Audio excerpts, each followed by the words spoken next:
Hello friends, जय माता दी। कैसे हैं आप सब। दरबार तेरा दरबारों में एक खास अहमियत रखता है। उसको वैसा मिल जाता है जो जैसी नियत रखता है। तू ही कर्म कराती मैया, तू ही भाग्य बनाती है। सारी दुनिया तेरी महिमा, तू ही खेल रचाती है। ब्रह्मा विष्णु और सदाशिव, सब में तेरी शक्ति माँ। कभी तू गौरी कभी काली है, नित नए रूप बनाती माँ।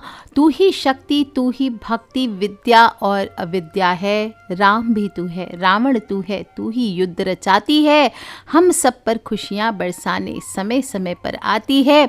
फिर दिल भारी करके एक बार विदा हो जाती है, फिर एक बार विदा हो जाती है। दोस्तों, 2 अप्रैल से चैत्र नवरात्र का पावन पर्व शुरू हुआ और धीरे धीरे समय करीब आ गया है जब माँ की विदाई होने वाली है।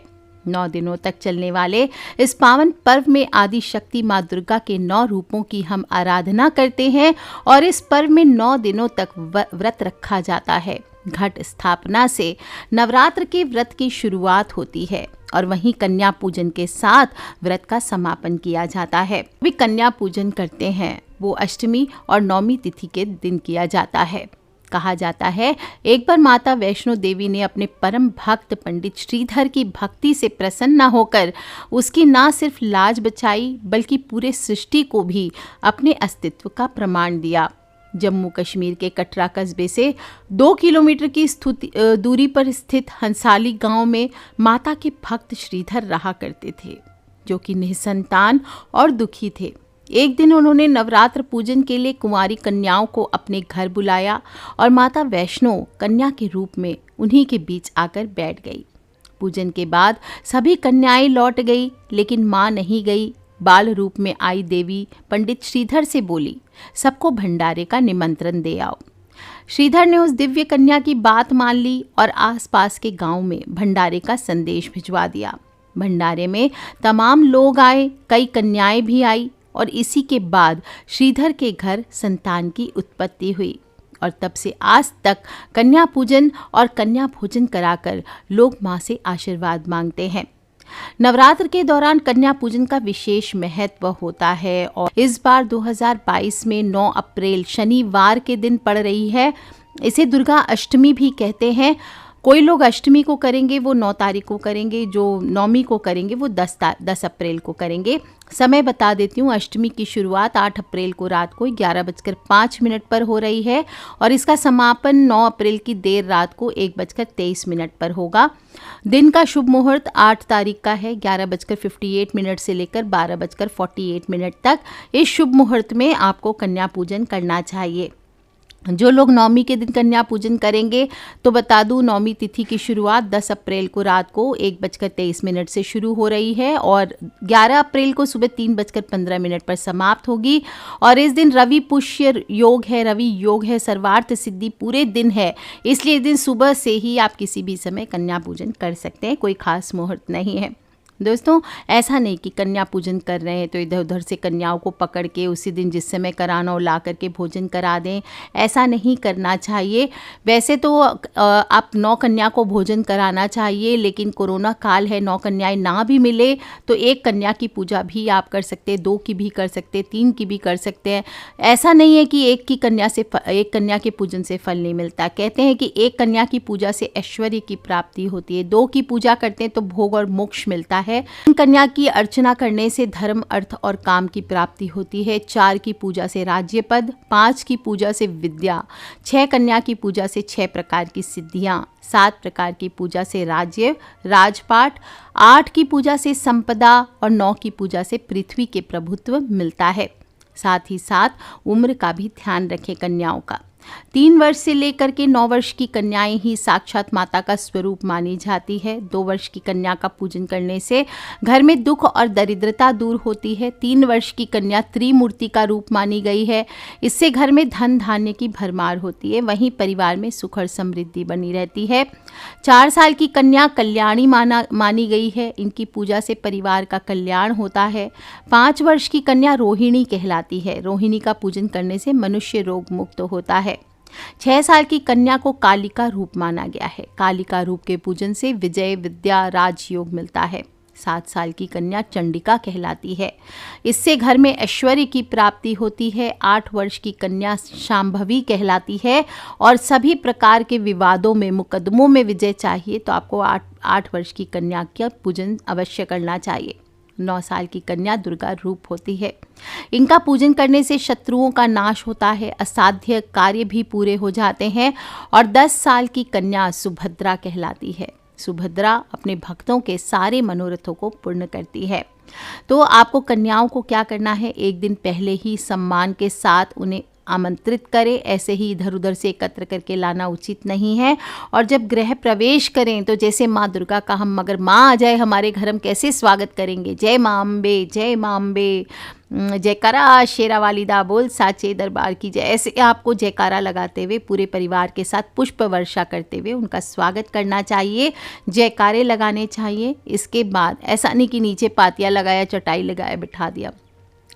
जितना आपकी श्रद्धा शक्ति हो, आरामदायक और स्वच्छ स्थान पर कन्याओं को विराजित करें। पहले ही वो धरती को मिट्टी से या अच्छे से पोंछ लें जहाँ पर आप माँ को विराजित करेंगे। और सभी के पैरों को स्वच्छ पानी या दूध से भरे थाल में पैर रख करके अपने हाथों से उनके चरणों को धोना चाहिए। पैर छूकर आशीष लेने चाहिए। और जो भी जिससे जल से आप पैर धोएंगे या दूध से पैर धोएंगे उसको आपको अपने मस्तिष्क पर और अपनी आँखों पर लगाना चाहिए। और फिर सभी कन्याओं के पैरों में आप कुमकुम से या आलता से आपको स्वस्तिक चिन्ह आदि सुंदर से उनके चरणों का श्रृंगार करें। पायल चाहें तो पायल पहना सकते हैं। और फिर उनके फॉरहेड पर तिलक करके अक्षत लगाएं। इसके बाद माँ भगवती का ध्यान करने के बाद इन देवी रूप कन्याओं को इच्छा अनुसार भोजन कराएं। बेसिक में माँ का हलवा बनता है, खीर बनती है, पूरी बनता है, चना है, आलू की सब्ज़ी है, ये बनाने चाहिए। अपने हाथों से थाल सजा करके भोजन कराना चाहिए। और फिर भोजन जब पूर्ण हो जाए तो इसके बाद सामर्थ्य के अनुसार आपको उपहार दे करके दोबारा से पैर छूकर आशीर्वाद लेना चाहिए। ध्यान रखना चाहिए जो भी भोजन आप परोसेंगे उसमें आपको पहले थोड़ा सा भोजन गाय के उपले जला करके उसकी अंगार पर लौंग, कपूर, घी और थोड़ा सा भोजन जो कन्याओं के लिए आपने बनाया है उसे अग्नि को अर्पित करने के बाद ही, अग्नि प्रज्वलित करके उस पर अर्पित करें। इसके बाद ही आपको कंजक के लिए, कन्याओं के लिए भोजन परोसना चाहिए। और प्रसाद के रूप में सिर्फ आप ऐसा नहीं कि सिर्फ ये भोग करा दिया हो गया, आपको थोड़े फल भी और दक्षिणा भी सामर्थ्य के अनुसार देना चाहिए। मैंने लास्ट वीडियो में बताया कि कुछ 6 चीज़ें हैं, इनमें से कोई एक चीज़ें आप दे सकते हैं कन्याओं को, जैसे पान का बीड़ा है। चरण स्पर्श करके उनको आशीर्वाद प्राप्त कर उन्हें सम्मान पूर्वक विदा करें। नवरात्र में कन्या पूजन के बाद प्रसाद देना, दक्षिणा देना, कुछ खास चीज़ देनी बहुत ज़रूरी होती है। इसमें पान का क्या रोल है ये मैं बता देती हूँ आपको। इस विषय में देवी भागवत में भी बताया गया है, मार्कंडेय पुराण में, स्कंद पुराण में, सभी में देवी कात्यायनी की कथा आई है, जिसमें ये बताया गया है कि ऋषि कात्यायन जो कि माता के भक्त थे, उनके कोई संतान नहीं थी और इन्होंने माता की तपस्या कर उनसे वरदान मांगा था कि आप मुझे पुत्री के रूप में प्राप्त हो। इसी बीच महिषासुर का अत्याचार बढ़ रहा था, देवताओं को स्वर्ग से भगा दिया। तब देवताओं के क्रोध से एक तेज प्रकट हुआ जो कि कन्या रूप में ऋषि कात्यायन के घर पुत्री के रूप में जन्म हुआ। और ऋषि जानते थे कि माता के ही वरदान के कारण पुत्री उनके घर में प्रकट हुई है। और ऋषि ने देवी की प्रथम पूजा की और देवी कात्यायन ऋषि की पुत्री होने के कारण देवी कात्यायनी कहलाई। और देवी कात्यायनी के प्रकट होने का मूल उद्देश्य महिषासुर का अंत था। अश्विन माह के शुक्ल पक्ष की 9वीं तिथि के दिन ऋषि द्वारा पूजित होने के बाद देवी ने कहा कि उनका प्राकट्य महिषासुर का अंत करने के लिए हुआ है। और 9वीं और 10वीं तिथि को महिषासुर से देवी ने युद्ध किया और 10वीं तिथि के दिन देवी ने शहद से भरा हुआ पान खाकर महिषासुर का वध किया था। और इसीलिए आज भी पान को बहुत महत्वपूर्ण माना गया है और माँ को पान अर्पित किया जाता है ताकि हमारे जीवन के जितने महिषासुर हैं उनका अंत हो सके। पूजा में पान का पत्ता रखना चाहिए। ध्यान रखें, पान के पत्ते के साथ इलायची, लौंग, गुलकंद आदि भी चढ़ा सकते हैं। पूरा बनाया हुआ पान चढ़ाएं, इससे माता रानी अत्यंत प्रसन्न होती है। जीवन में सुख समृद्धि का वास होता है।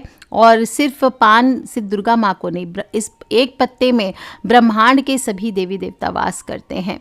पर ध्यान रखना है। जो पान आप लेंगे माता रानी को चढ़ाएंगे, कहीं से फटा हुआ ना हो, सूखा हुआ ना हो, बासी ना हो, छिद्रों से भरा हुआ ना हो, ऐसा पान आपको इस्तेमाल नहीं करना है। हमेशा पूरा सही सलामत हो, चमकदार हो, कहीं से भी सूखा हुआ नहीं हो, नहीं तो इससे मनुष्य की पूजा साकार नहीं होती। और स्पेशली अगर आपके घर में, बिजनेस में, धन संपत्ति में नुकसान बार बार होता है तो एक बार मेरी बात मान के इस बार माँ को पान का बीड़ा चढ़ा कर देखिए, फिर देखिए कैसा कमाल आपके जीवन में होता है। और माँ को ये बीड़ा चढ़ाते वक्त बोल दें, कहते हैं ना बीड़ा सौंपना, उसको जिम्मेदारी दे दिया, बीड़ा सौंप दिया, तो माँ को बीड़ा सौंप दे अपने जीवन का। बोले हे माता रानी, अब जो आपके लगता है कि मेरे जीवन के लिए उचित है आप वो ही कीजिए। मैं तो किस दुविधा में हूँ, मैं भी नहीं जानता, मुझे इससे कैसे निकलना है ये भी मुझे नहीं पता। अब आप ही मुझे मेरी नैया को पार करो। इस तरह से मन में पवित्र भावना के साथ माँ की प्रार्थना करते हुए मीठे पान का बीड़ा आप सभी कन्याओं को भी दें। और कन्याओं को मैंने लास्ट वीडियो में भी बताया, कोचा ज़रूर देना है आपको। कोचे में चावल और गुड़ दिया जाता है। कोचा क्या होता है, जब कन्या विदा करते हैं तो उसे छोटी सी एक पोटली बना करके दी जाती है जिसमें थोड़ा सा चावल और जीरा दिया जाता है, तो इससे घर में संपन्नता बढ़ती है। तो ये आपको कोचा भी ज़रूर देना है। और कुछ हेल्दी गिफ्ट्स आपको ज़रूर देने हैं। थोड़े से कोई भी आप चॉकलेट कोटेड काजू, बादाम, किशमिश, अखरोट आदि दे सकते हैं। श्रृंगार की सामग्रियां दे सकते हैं। लड़कियां हैं तो कन्याएं हैं, उनको श्रृंगार की सामग्री बेहद पसंद होती है। रंग बिरंगी चूड़ियाँ आप दे सकते हैं। आपकी अगर कैपेसिटी है तो आप ड्रेसेस पहनाइए। सभी कन्याओं को लाल कपड़े गिफ्ट करने का विशेष महत्व आता है, तो रेड कलर की सबकी एक जैसी ड्रेसेस आप बनवा सकती हैं। माता रानी को बहुत प्रिय होता है। और नहीं आप अफोर्ड कर सकते तो माँ को चुनरी, छोटी छोटी चुनरियाँ आप गिफ्ट करें। आप या तो लाल रुमाल भी दे सकते हैं, ये भी अच्छा है। और इस तरह से लाल रंग की चीज़ें गिफ्ट करने से आपकी कुंडली में मंगल ग्रह मजबूत होता है। कन्या भोज में कन्याओं को फल अवश्य देना चाहिए, विशेष रूप से केला देना चाहिए, क्योंकि केला का फल विष्णु भगवान को अति प्रिय होता है। साथ ही साथ नारियल दें। नारियल को भी श्री फल कहा गया है, तो नारियल आप पूजा में चढ़ाएंगे, लास्ट में बलि देनी चाहिए नारियल की। नारियल फोड़ करके उसका प्रसाद सभी को थोड़ा थोड़ा वितरित किया जाता है। और मिठाई, ऐसा नहीं कि आप भोजन करा रहे, प्रसाद आदि बनवा रहे हैं तो आपने हलवा पूड़ी चना पूड़ी बना करके खिला दिया। कन्याओं को मिठाई को ज़रूर शामिल करें। हलवा बनाएंगे, खीर बनाएंगे, इसके अलावा भी हो सके तो सूखा ड्राई मीठा आपको ज़रूर रखना चाहिए। और नहीं तो हलवा बनाइए, इससे भी गुरु ग्रह में मजबूती आती है, माँ भगवती आपसे प्रसन्न होती है। जो श्रृंगार सामग्री देंगे तो आर्टिफिशियल ज्वेलरीज भी दे सकते हैं आप, उसमें नथ, मांग टीका, नेकलेस आदि गिफ्ट कर सकते हैं, क्योंकि कन्याएं हैं, इन्हें सजने संवरने का बहुत शौक होता है। या फिर आप पढ़ाई लिखाई की चीज़ें दे सकते हैं, पेंसिल बॉक्स हुआ, पेंटिंग्स हुए, बुक्स हुए, नोटबुक्स हुए, पेन पेंसिल के सेट हुए, लंच बॉक्स हुआ। इससे भी आपके जीवन में बुध ग्रह मजबूत होता है। बुध ग्रह हमारे करियर का कारक होता है, हमारे चरित्र का कारक होता है, हमारी सुंदरता का कारक होता है, हमारी नेचर का कारक होता है, हमारी बुद्धिमत्ता का कारक होता है। तो ये सभी चीज़ों में बढ़ोतरी होती है। और कन्या पूजन में आपको पैसे ज़रूर देने चाहिए। जो कॉइन होता है, जो सिक्के होते हैं, ये इसमें भी क्या होता है, ग्रहों को हमारे कंट्रोल करते हैं। रुपया नहीं दें, रुपया तो देंगे, लेट्स सपोज 50 रुपये दे रहे हैं या 100 रुपये भी दे रहे हैं तो उसके साथ एक का कॉइन ज़रूर देने की कोशिश करें, पहले से इकट्ठे कर लें। सिक्के देने से क्या होता है, हमारे ग्रह दोष, हमारे शनि दोष विशेष रूप से मिटते हैं। इसलिए कन्याओं को दक्षिणा के रूप में धन तो देना ही चाहिए, साथ साथ में सिक्का देना चाहिए धन रूप में। इससे घर में धन धान्य का भंडार भरता है, ग्रह दोष दूर होते हैं। और नवरात्र में जब आप विदा करेंगे तो आपको ध्यान रखना है कि उसके पहले आप अपने घर में कन्या भोजन करेंगे, नवरात्र की विदाई करेंगे। इसमें आप पूरे 9 दिन तक आपको विशेष रूप से, ऐसा नहीं कि घर के मंदिर में पहले दिन स्थापना की उसके बाद आपने साफ़ सफाई नहीं की, रेगुलर साफ़ सफाई नियमित रूप से करते रहें। और जैसे मैंने पहले बताया था कि नवरात्रों के दौरान आपको बाल नहीं कटाने चाहिए, दाढ़ी नहीं काटनी चाहिए, नाखून आदि नहीं काटने चाहिए। तो कन्या पूजन के दौरान उस दिन ये सब भी ना करें। सुबह उठ करके स्नान करें, इसके बाद कन्या पूजन के लिए भोजन बनाएं। ऐसा नहीं कि मुंह में एक तरफ ब्रश है, एक तरफ कुछ और काम कर रहे हैं, एक तरफ चाय बना रहे हैं, उसी गैस पर आपने आलू चढ़ा दिया माता रानी के, ऐसे नहीं। सुबह पहले उठ करके अपने किचन को पोंछ ले, साफ़ सफाई करें, इसके बाद ही आप माता रानी के लिए जो भी भोग बनाएंगे या चढ़ाएं। अगर आप चाय पीना चाहते हैं तो या तो अलग गैस पे बनाइए, या फिर अगर उसी गैस पे बना रहे हैं तो पहले चाय बना करके गैस पोंछ ले, इसके बाद आपको माँ का भोग बनाना चाहिए। और प्रॉपर स्नान करके स्वच्छ वस्त्र धारण करके जब आप हलवा बनाएंगे तो आपको एक नियम बताती हूँ, ये बहुत पुराना नियम है। पूरा प्रसाद भले आप बिना सिर ढके बना लीजिए, लेकिन एक जब पितृ का प्रसाद होता है, पितृ की जब खीर बनती है और एक जब माता रानी का हलवा बनता है, इस दौरान आपको सिर पे पल्लू डाल करके, आप चाहे मैरिड हों या अनमैरिड हों उससे फ़र्क नहीं पड़ता है, आप पुरुष हों तो आप रुमाल डाल लीजिए, लेकिन सिर पे पल्लू रख करके या सिर पे कुछ ढक करके आपको ये प्रसाद बनाना चाहिए। कन्या पूजन में पूरी, काले चने, हलवे विशेष रूप से भोग लगाया जाता है। भूल से भी चने आदि की सब्जी में प्याज लहसुन ना डाल दें, इस बात का ध्यान रखें। और आरती के समय जब कड़ा प्रसाद जो आपने बनाया यानी हलवे का प्रसाद बनाया है, वो आरती जब आप करेंगे माता रानी की इस दिन, वहाँ पर आपको इसको रखना चाहिए। पहले माँ को भोग लगाएं, इसके बाद ही कन्याओं को परोसें। और मैंने बताया कि आपको जोत भी लेनी है, अग्नि जला के धूप में भी थोड़ी सी अग्नि को भी अर्पित करना चाहिए ये प्रसाद। इसके बाद 9 कन्याओं को आपको भोग देना चाहिए और बालक को भी लंगूरा के रूप में बैठाना चाहिए। दिन जिस भी घर में कलश स्थापना होती है, अखंड ज्योत जलाई जाती है, अगर आपने स्थापना की है घर को, तो घर को कभी भी खाली ना छोड़ें। घर के एक सदस्य को हमेशा घर में रहना चाहिए। और इन केस छोटी सी फैमिली है, कोई नहीं है आपके पास, तो अब क्या करेंगे, ऐसे में गणपति देव की छोटी सी मूर्ति या एक सुपारी को गणपति का भाव करके, जिस प्रकार माता पार्वती ने स्नान करने के पहले गणेश जी को अपना पहरेदार बनाया था, इसी तरह का भाव करके वहाँ पे पहरेदार बना करके आप उनको बिठाइए और बोलिए कि मैं अभी आती हूँ, आप यहाँ से जाना मत, ऐसे उनको सौंप करके आपको घर से जाना चाहिए। घर में सात्विक भोजन बनाएं, अनाज कम खाएं, फल खाएं, पानी पिएं, बासी भोजन नहीं खाएं, जिससे कि स्वास्थ्य भी अच्छा रहता है। और इस दिन बासी भोजन अगर पहले ही है, घर में गाय आदि को दे दें, किसी को गरीब को दे दें, आपको इस दिन अपने किचन में नहीं रखना चाहिए। किसी का दिल नहीं दुखाएं, पूजा पाठ करेंगे साथ ही साथ हम लोगों का दिल दुखाते रहें, ऐसा कोई फ़ायदा नहीं होता है। मन से नेगेटिविटी को दूर रखें, किसी को अपशब्द ना बोलें, किसी को नीचा गिराने की कोशिश ना करें, अपमानित ना करें, आपकी वजह से कोई भी दुखी ना हो ये प्रयास करें, किसी के दुख का कारण ना बने। और घर में अगर माहौल टेंस्ड भी है तो भी आप हंसते मुस्कुराते रहिए, धीरे धीरे घर का माहौल धीरे धीरे बदल ही जाएगा।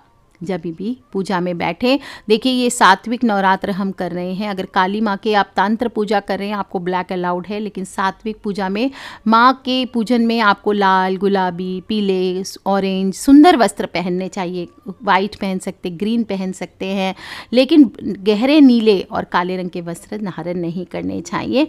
और किसी की निंदा या चुगली ना करें। कहीं भी मंदिर आदि में जाते हैं, वहाँ पर ये नहीं कि 2 लोग मिल गए तो तीसरे की बुराई करने लगे, उसने क्या कपड़े पहने हैं, उसने ये पहना है, उसने ये किया है, उसने वो किया है, ये चीज़ों पे ध्यान ना दें।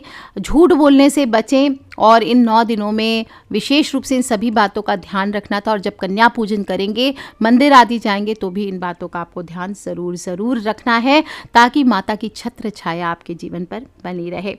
दोस्तों, साथ ही साथ कन्याओं की पूजा है। कन्याओं का एक तरफ हम पूजन करते हैं और कई जगह शोषण होता है, चाहे बहू के रूप में, चाहे बेटी के रूप में, चाहे माँ के रूप में, चाहे बहन के रूप में, चाहे भाभी के रूप में। तो ये शोषण को बंद करें। कहीं पर भी गलत केसेस होते हैं, रेप केसेस होते हैं, उसके लिए बगावत करें, अपनी आवाज़ उठाएं और जो भी गलत इंसान है उसे सज़ा ज़रूर दें। जिस घर में औरत का सम्मान होता है, वहाँ साक्षात दुर्गा निवास करती है। इस बात का सदा अपने मन में ध्यान रखें। और औरतों को भी चाहिए कि आपको दुर्गा का दर्जा दिया जा रहा है तो उसकी गरिमा को मेंटेन करके रखें। और ध्यान रखें दोस्तों, नवरात्र का पूरा दिन है तो व्रत खोलेंगे आप। सभी लोगों को पता है कि भूख लगी होगी, अनाज खाना होगा शायद, तो लेकिन ऐसा ना करें कि जल्दी जल्दी में नवमी का व्रत खोलते ही, कन्या को भोजन कराते ही आप अनाप शनाप कुछ भी खा लें। उस दिन आपको सिर्फ और सिर्फ पूरे प्रसाद पर रहना चाहिए। आप चाहें तो 1 बार प्रसाद खाएं, आप चाहें तो 2 बार खाएं, 3 बार खाएं, लेकिन इसके अलावा आपको बाहरी चीज़ें उस दिन भी नहीं लेनी चाहिए। तो ध्यानपूर्वक, सावधानीपूर्वक खूब सारा पानी पिएं, क्योंकि जिन लोगों ने फलाहार पे व्रत रखा है उन्हें कष्ट हो सकता है नवरात्र में 9वें दिन व्रत खोलने पर। तो खूब सारा पानी पीते रहें, अपना ध्यान रखें और सच्चे दिल से माँ को विदा ज़रूर करें।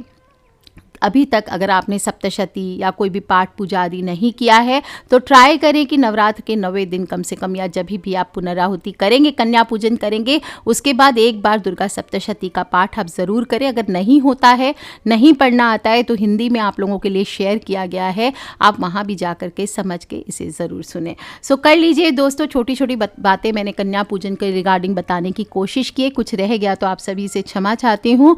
कुछ हो तो आप वीडियो के नीचे लिख के मुझसे ज़रूर पूछ ले, और अपने फ्रेंड्स, फैमिली, मम्मी पापा, भाई बहन, बच्चे, सभी लोगों से मैंने बड़ी आसान सी विधि बताई है, वो सभी लोग करें। अच्छा, 2 बातें और कवर करूंगी मैं। एक तो जो स्त्रियां पीरियड्स हो जाती है, अगर कन्या पूजन के दौरान आप पीरियड्स हो गई हैं और घर में कोई नहीं है आपके पास, अगर कोई है तो आप सूखा ड्राई फ्रूट्स, मिठाई, कॉइन, नारियल, ये तो कोई भी दे सकता है। अगर कोई भोजन बनाने वाला ना हो तो आप बाज़ार से थोड़ी सूखी मिठाई, अच्छे शॉप से जहाँ पे सात्विक भोजन बनता हो, वहाँ से आप मंगवा करके, या तो ऐसे आप पैकेट्स, ड्राई फ्रूट्स की पैकेट्स आदि दे सकते हैं कन्या को। और अगर ऐसा पॉसिबल ना हो तो पेंडिंग रखें कन्या पूजन। आप जब हाथ आपका ठीक हो जाए, 4th डे आप स्नान करने के बाद कन्या पूजन कर सकते हैं। दूसरी चीज़, जिन लोगों ने कलश स्थापना नहीं की थी, कुछ लोग पूछते कि तो क्या हम कन्या पूजन कर सकते हैं अगर स्थापना नहीं हुई है?